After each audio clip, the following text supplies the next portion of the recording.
25শে December পৃথিবীর অধিকাংশ মানুষ তখন উৎসবের আমেজে ভেসে বেড়াচ্ছে। ইউরোপ আমেরিকার ঘরে ঘরে জ্বলছে রঙিন আলো, ক্রিসমাস ট্রির নিচে সাজানো উপহারের বাক্স। অথচ এই উৎসবমুখর রাতের আড়ালে মধ্যপ্রাচ্যের আকাশে ঘটে গেল এমন কিছু যা হয়তো আগামী কয়েক দশকের জন্য এই অঞ্চলের রাজনৈতিক মানচিত্র পাল্টে দেবে। কেউ জানত না সেই রাতে ইরানের ইস্পাহান শহরের রানওয়ে স্পর্শ করতে চলেছে এক দানবীয় পাখি, যার পেটের ভেতরে লুকানো ছিল পশ্চিমা বিশ্বের জন্য সরাসরি হুমকির বার্তা। ঘড়ির কাঁটা তখন মধ্যরাত পেরিয়ে গেছে, ইস্পাহান শহরের সাধারণ মানুষের গভীর ঘুমে আচ্ছন্ন। কিন্তু শহরের বাইরে অবস্থিত সেই সামরিক বিমান ঘাঁটিতে তখন অন্য পরিস্থিতি। রানওয়ের পাশে দাঁড়িয়ে থাকা কয়েকজন সামরিক কর্মকর্তার চোখ আকাশের দিকে। তারা অপেক্ষা করছে বিশেষ কিছুর জন্য। দূর থেকে ভেসে আসছে একটি বিমানের ইঞ্জিনের গর্জন। আস্তে আস্তে সেই শব্দ তীব্র থেকে তীব্রতর হচ্ছে। তারপর অন্ধকারের বুক চিরে নেমে এলো সেই বিশাল যন্ত্রদানব। এটি কোনো সাধারণ যাত্রীবাহী বিমান নয়, এটি রাশিয়ার বিখ্যাত ইলিউশন 76 টিডি কার্গো জেট। যাদের সামরিক বিষয়ে ধারণা আছে তারা জানে এই বিমানগুলোর নাম শোনা যায় শুধুমাত্র তখনই যখন বড় কোনো অস্ত্র চালান হয়। এর রেজিস্ট্রেশন নম্বর RA-76373 এবং নম্বরটি গোয়েন্দা সংস্থাগুলোর কাছে মোটেও অপরিচিত নয়, বরং এই বিমানটিকে তারা দীর্ঘদিন ধরে নজরদারিতে রেখেছে। প্রশ্ন হলো, এই বিমানটি কোথা থেকে এলো? উত্তরটা জানলে ঘুম হারাম হয়ে যেতে পারে। ফ্লাইট ট্র্যাকিং ডেটা বিশ্লেষণ করে দেখা গেছে এই কার্গো জেট উড়ে এসেছে রাশিয়ার চেলিয়াবিনস্ক থেকে। চেলিয়াবিনস্ক নামটি শুনলে অনেকের কাছে অচেনা মনে হতে পারে, কিন্তু যারা রাশিয়ার সামরিক শক্তির খবর রাখেন তারা ভালো করে জানেন এই শহরটিকে বলা হয় রাশিয়ার ভারী সামরিক সরঞ্জামের গোপন ভাণ্ডার। এখান থেকে সাধারণত বের হয় না কোনো পর্যটন গাইড বা শপিং ম্যাগাজিন। বের হয় ট্যাঙ্ক, মিসাইল, ফাইটার জেটের যন্ত্রাংশ এবং অত্যাধুনিক ইলেকট্রনিক যুদ্ধাস্ত্র। সেই রাতে 1000 মাইলেরও বেশি পথ পাড়ি দিয়ে এই বিমানটি যখন ইস্পাহানের মাটিতে নামলো তখন শুরু হলো আসল রহস্য। সাধারণত একটি বড় কার্গো বিমান যখন কোথাও অবতরণ করে তখন কার্গো খালাস করতে ঘন্টার পর ঘন্টার সময় লেগে যায়। লোডিং আনলোডিং একটি দীর্ঘ প্রক্রিয়া, অনেক কাগজপত্র, অনেক পরীক্ষা নিরীক্ষা। কিন্তু এই বিমানটির ক্ষেত্রে ঘটল সম্পূর্ণ উল্টো ঘটনা। রানওয়ে স্পর্শ করার কিছুক্ষণের মধ্যেই বিমানের পেট থেকে বের করা হলো 40 থেকে 60 টন ওজনের কার্গো। তারপর চোখের পলকে সেই দানবীয় পাখি আবার উড়াল দিল আকাশে, যেন কিছুই হয়নি, যেন এটাই ছিল নিছক একটি স্বপ্ন।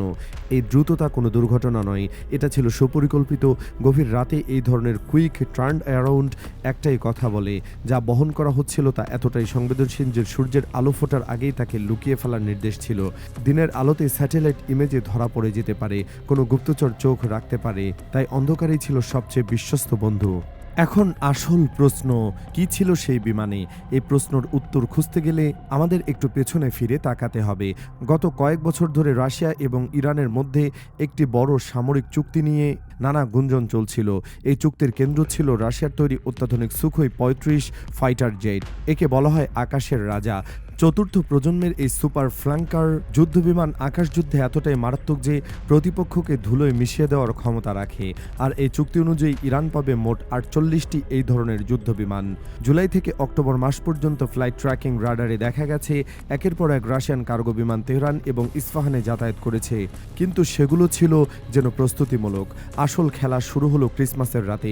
সামরিক বিশ্লেষকরা দৃঢ়ভাবে মনে করছেন 25শে ডিসেম্বরের এই বিশেষ ফ্লাইটে করে ইরানে পৌঁছে সেই বহুল প্রতীক্ষিত 48টি ফাইটার জেটের শেষ লটের গুরুত্বপূর্ণ কম্পোনেন্ট অথবা অ্যাসেম্বলি পার্টস। অর্থাৎ এতদিন যা টুকরো টুকরো করে আসছিল, এবার এসেছে সেই চূড়ান্ত অংশ যা দিয়ে পুরো পাজল সম্পন্ন হবে। কিন্তু গল্প এখানেই শেষ নয়, বরং বলা যায় এখান থেকেই শুরু। বরং শুধু ফাইটার জেট নয়, এই কার্গোতে আরও কিছু ছিল যা শুনলে ট্রাম্প প্রশাসন এবং পেন্টাগনের কপালে চিন্তার ভাঁজ আরও গভীর হবে। গোয়েন্দা সংস্থাগুলোর রিপোর্ট বলছে সুখোই 35-এর যন্ত্রাংশের পাশাপাশি এই বিমানে ছিল ক্রাসুখা ইলেকট্রনিক্স ওয়ারফেয়ার সিস্টেম। ক্রাসুখা নামটি অনেকের কাছে নতুন, কিন্তু সামরিক বিশ্বে এটি একটি আতঙ্কের নাম। এটি কোনো সাধারণ রাডার সিস্টেম নয়, এটি এতটাই শক্তিশালী এবং উন্নত প্রযুক্তির যে শত্রুপক্ষের রাডার সিগন্যাল এবং জিপিএস সিগন্যাল সম্পূর্ণ জ্যাম করে দিতে সক্ষম। আরও ভয়ঙ্কর বিষয় হলো এটি আক্রমণকারী বিমানের সেন্সরকে অন্ধ করে দিতে পারে। সহজ ভাষায় বললে, ইসরায়েল বা আমেরিকা যদি তাদের সবচেয়ে আধুনিক স্টেলথ ফাইটার বা স্মার্ট মিসাইল দিয়ে ইরানে হামলা চালাতে চায়, তবে এই ক্রাসকো সিস্টেমের জন্য তাদের মিসাইলগুলো মাঝ আকাশে পথ হারিয়ে ফেলবে, লক্ষ্যভ্রষ্ট হয়ে যাবে, বছরের পর বছর গবেষণা করে তৈরি বিলিয়ন ডলারের অস্ত্র হয়ে যাবে অকেজো। এবার একটু ভাবুন লোকেশনটার কথা। এটি ইরানের সাধারণ কোনো শহর নয়, এটি তাদের পারমাণবিক কর্মসূচি এবং মিসাইল প্রোগ্রামের প্রাণকেন্দ্র। ঠিক এই জায়গাতেই কিছুদিন আগে রাশিয়ান S-400 মিসাইল ডিফেন্স সিস্টেমের গোপন পরীক্ষা চালানো হয়েছে বলে খবর পাওয়া গেছে। অর্থাৎ পুরো বিষয়টা একটা বড় কৌশলগত পরিকল্পনার অংশ। রাশিয়া শুধু অস্ত্র দিচ্ছে না, তারা ইরানকে এমন একটি প্রতিরক্ষা ব্যবস্থা গড়ে তুলতে সাহায্য করছে যা ভেদ করা প্রায় অসম্ভব। সময়টা নিয়েও একটু চিন্তা করুন। কেন ক্রিসমাসের রাতে বেছে নেওয়া হলো? উত্তরটা খুবই সহজ। যখন সারা বিশ্বে ছুটির মেজাজে, যখন পশ্চিমা গোয়েন্দা সংস্থাগুলোর অফিসে কর্মী সংখ্যা কম, যখন সবার নজর উৎসবের দিকে, ঠিক তখনই সবচেয়ে বড় চালানটি দেওয়া হলো। এটা পুতিন এবং খামেনির মাস্টার স্ট্রোক। কেউ টের পাওয়ার আগেই কাজ সেরে ফেলা। আর যখন বিশ্ব জানতে পারলো ততক্ষণে অস্ত্র পৌঁছে গেছে গন্তব্যে। এই পুরো ঘটনাকে আরও বড় পটভূমিতে দেখতে হবে। এখন মধ্যপ্রাচ্যে কী পরিস্থিতি? ইসরায়েল এবং ইরানের মধ্যে উত্তেজনা চরমে, যে কোনো মুহূর্তে বেজে উঠতে পারে যুদ্ধের সাইরেন। গাজা পরিস্থিতি জটিল থেকে জটিলতর হচ্ছে। হিজবুল্লাহ এবং হুতিদের সঙ্গে ইসরায়েলের সংঘর্ষ বাড়ছে, আর ঠিক এই মুহূর্তে আমেরিকায় চলছে রাজনৈতিক অস্থিরতা। ট্রাম্প প্রশাসন নতুন করে দায়িত্ব নিতে চলেছে। এই বিশৃঙ্খলার সুযোগ কাজে লাগালেন পুতিন। যখন বিশ্ব অন্যদিকে তাকিয়ে, তখন তিনি ইরানের হাতে তুলে দিলেন এমন সব অস্ত্র যা আঞ্চলিক শক্তির ভারসাম্য সম্পূর্ণ বদলে দিতে পারে। রাশিয়ার কৌশল এখন স্পষ্ট। তারা চায় মধ্যপ্রাচ্যে আমেরিকার একচ্ছত্র আধিপত্য ভেঙে দিতে। দশকের পর দশক ধরে এই অঞ্চলে আমেরিকা এবং তার মিত্ররা যে নিয়ন্ত্রণ বজায় রেখেছে তা এখন চ্যালেঞ্জের মুখে। 48টি সুখোই 35 যদি সত্যি আগামী কয়েক সপ্তাহের মধ্যে ইরানি বিমান বাহিনীকে পূর্ণাঙ্গভাবে যুক্ত হয়ে যায়, তাহলে মধ্যপ্রাচ্যের আকাশে ইসরায়েলের একচ্ছত্র দখল আর থাকবে না।